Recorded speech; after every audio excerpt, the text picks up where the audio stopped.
Hello everyone, नमस्ते and welcome to Pure Science. हम लोग सॉल्व कर रहे हैं सीजी टेट 2020 के इवनिंग शिफ्ट वाले क्वेश्चन पेपर को। ठीक है, सीजी टेट 2020 इवनिंग शिफ्ट वाले क्वेश्चन पेपर को। तो यह जो क्वेश्चन पेपर हम सॉल्व कर रहे हैं, इसमें हम हिंदी वाले पार्ट को सॉल्व कर रहे हैं। ठीक है, तो चलिए देखते हैं प्रश्न। पठन कितने प्रकार से किया जाता है? पठन कितने प्रकार से किया जाता है? ऑप्शन दिए हुए हैं 2, 3, 4 या 5। ठीक है, तो पठन कितने प्रकार से किया जाता है? जैसे सस्वर पठन होता है, मौन पठन या वाचन होता है। ठीक है, इस प्रकार से कितने प्रकार से किया जा सकता है? तो इसका सही उत्तर है 2, है ना, मौन पठन और सस्वर पठन। ठीक है, तो ऑप्शन ए सही उत्तर है, 2 प्रकार से किया जाता है। ठीक है, अगला प्रश्न है, बच्चों में लेखन कौशल के विकास का अर्थ है। ठीक है, बच्चों में लेखन कौशल के विकास का क्या अर्थ है? ऑप्शन दिए हुए हैं, बच्चों को ध्यान से सुनने के लिए कहना, या बच्चों को ध्यान से पढ़ने के लिए कहना, उन्हें भाव एवं विचारों को लिखित भाषा के माध्यम से अभिव्यक्त करने की क्रिया में निपुण करना, या बच्चों का मनोरंजन करना। ठीक है, तो बच्चों में लेखन कौशल, लिखने की कला, है ना, लेखन कला के विकास का एक्चुअल अर्थ क्या है? ठीक है, तो इसका सही उत्तर, है ना, आप देख करके ही बता पा रहे होंगे। ठीक है, जानते ही होंगे, ऑप्शन सी होगा, उन्हें भाव एवं विचारों को लिखित भाषा के माध्यम से अभिव्यक्त करने की क्रिया में निपुण करना। ठीक है, भाव एवं विचारों को लिखित भाषा के माध्यम से, है ना, तभी तो लेखन कौशल है ना अच्छा होगा। ठीक है, तो लिखित भाषा के माध्यम से अभिव्यक्त करने की क्रिया में निपुण करना। ठीक है, अगला प्रश्न है, बच्चों में श्रवण कौशल का विकास कैसे कर सकते हैं? बच्चों में श्रवण कौशल का विकास कैसे कर सकते हैं? सुनने के आवश्यक तत्वों का विकास करके, या लिखने के माध्यम से, या चित्र दिखाकर, या इनमें से कोई नहीं? तो देखिए, श्रवण कौशल बोल रहा है। ठीक है, श्रवण, सुनने से संबंधित। ठीक है, तो बच्चों में श्रवण कौशल का विकास कैसे होगा? तो सुनने के आवश्यक तत्वों का विकास करके। ठीक है, ऑप्शन ए यहाँ पर सही उत्तर है, सुनने के आवश्यक तत्वों का विकास करके। ठीक है, अगला प्रश्न है, निम्न में से हिंदी में अल्प प्राण महाप्राण का जोड़ा नहीं है। है ना, अल्प प्राण और महाप्राण का जोड़ा, है ना, ढूंढना है हमको। तो देखिए, पहले देख लेते हैं अल्प प्राण महाप्राण किसको बोलते हैं। ठीक है, अल्प प्राण जिसमें, है ना, सिर्फ एक ही वर्ड होता है इंग्लिश में। ठीक है, देखिए जैसे क है, क हिंदी में, तो उसके लिए इंग्लिश में क्या होता है? के ए। ठीक है, के ए। ठीक है, क।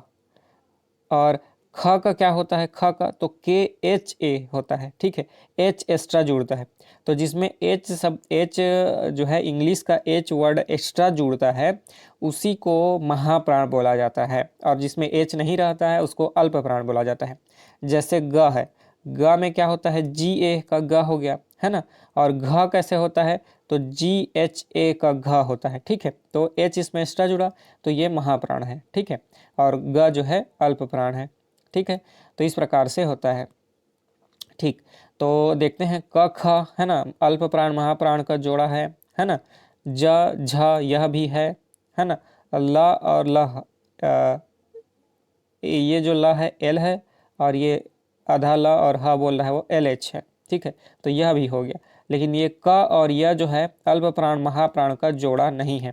क का क्या हो गया? के हो गया, और यह का क्या हो गया? वाई हो गया, तो दोनों तो अलग अलग हैं, तो इसलिए अल्प प्राण महाप्राण का जोड़ा नहीं है, दोनों, है ना, अल्प प्राण ही हैं। ठीक है, तो ऑप्शन बी यहाँ पर सही उत्तर है।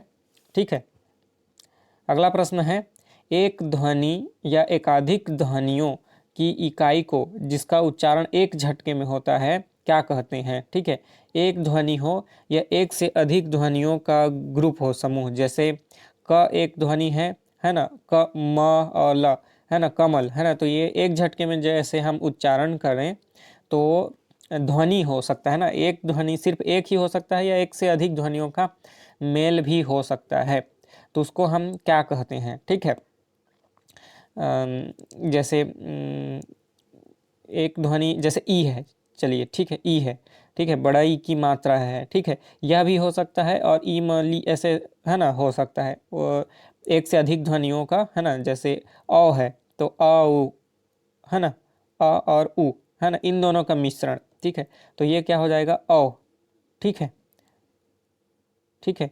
तो इसी प्रकार से दो या एक ध्वनि, है ना, ध्वनि ध्यान दीजिएगा, ध्वनि का मेल हो, है ना, जिसका उच्चारण सिर्फ एक झटके में होता है, तो उसको क्या बोलेंगे, मात्रा, शब्द, अक्षर या वाक्य, ठीक है। तो इसका सही उत्तर है अक्षर, अक्षर बोलेंगे, जैसे अ हो, ई हो, है ना, इस प्रकार से।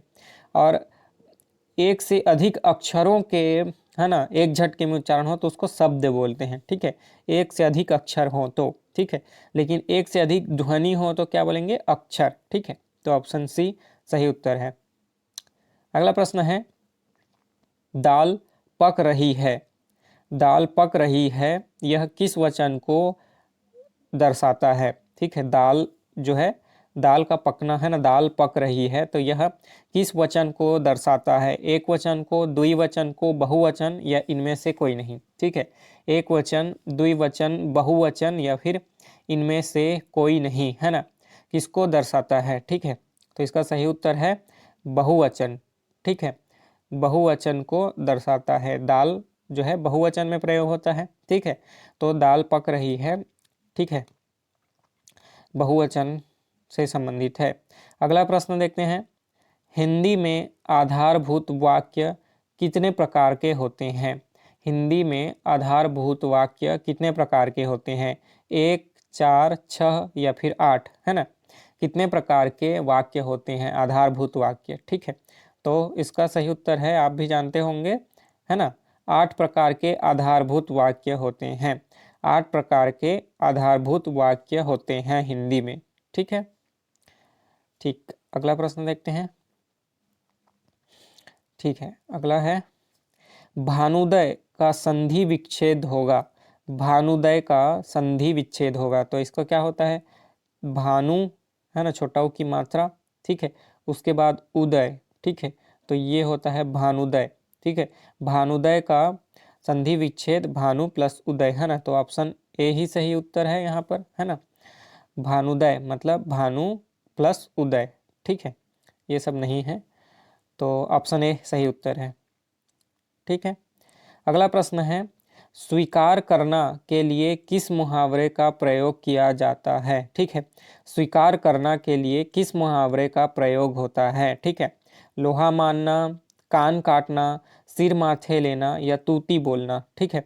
तो स्वीकार करते हैं, है ना, कि हम स्वीकार करते हैं कि, है ना, उसका बल बहुत अधिक है, या बुद्धि, है ना, उसकी बहुत ज़्यादा है, तो उसकी बुद्धि का लोहा मानते हैं, ऐसा बोलते हैं ना, है ना, उसकी बुद्धि का लोहा मानते हैं, उसके बल का लोहा मानते हैं, जिस भी प्रकार से हो, ठीक है। तो एक मिनट, लोहा मानना मतलब तो सामना करना होता है, ठीक है, सिर माथे लेना मतलब स्वीकार करना, ठीक, अरे मिस्टेक हो गया, ये ऑप्शन सी सही उत्तर है, ठीक है, सिर माथे लेना, सिर माथे लेना मतलब कोई भी कोई आदेश दे रहा है कोई, जैसे जिस प्रकार से, है ना, तो आदेश का सिर माथे लेना, है ना, उसकी आज्ञा को सिर माथे लेना मतलब स्वीकार करना, ठीक है, तो सिर माथे लेना ही सही उत्तर होगा। लोहा मानना मतलब तो उससे सामना करना, लोहा लेना, है ना, या लोहा मानना, ठीक है, तो ऑप्शन सी यहाँ पर सही होगा, सिर माथे लेना, जैसे किसी को किसी के बात को, किसी की आज्ञा को सिर माथे लेना मतलब उसको स्वीकार करना, ठीक है, तो सी सही होगा, ठीक है। अगला प्रश्न है, मुहर लगा देना मुहावरे का अर्थ क्या है, मुहर लगा देना, है ना, मतलब पुष्ट कर देना, या शोहरत बढ़ना, या अकड़ना, या आदर पूर्वक स्वीकार करना, ठीक है, मुहर लगा देना, ठप्पा लगा देना, ऐसा जो नहीं बोलते हैं, ठीक है, तो ठप्पा लगा देना या मुहर लगा देना, इसका अर्थ होता है पुष्ट कर देना, है ना, कि 100% मतलब ऑथराइज्ड है, या पुष्टि करते हैं हम, स्वीकृति देते हैं, इस प्रकार से, ठीक है, पुष्ट कर देना, मुहर लगा देना, ठीक है, तो ऑप्शन ए सही उत्तर है। अगला है, भैंस के आगे बीन बजाए, भैंस खड़ी पुगराए, पगुराए, ठीक है, तो इस कहावत का क्या अर्थ है? भैंस के आगे बीन बजाए और भैंस खड़ी पगुराए। ठीक है, तो इसका अर्थ क्या है?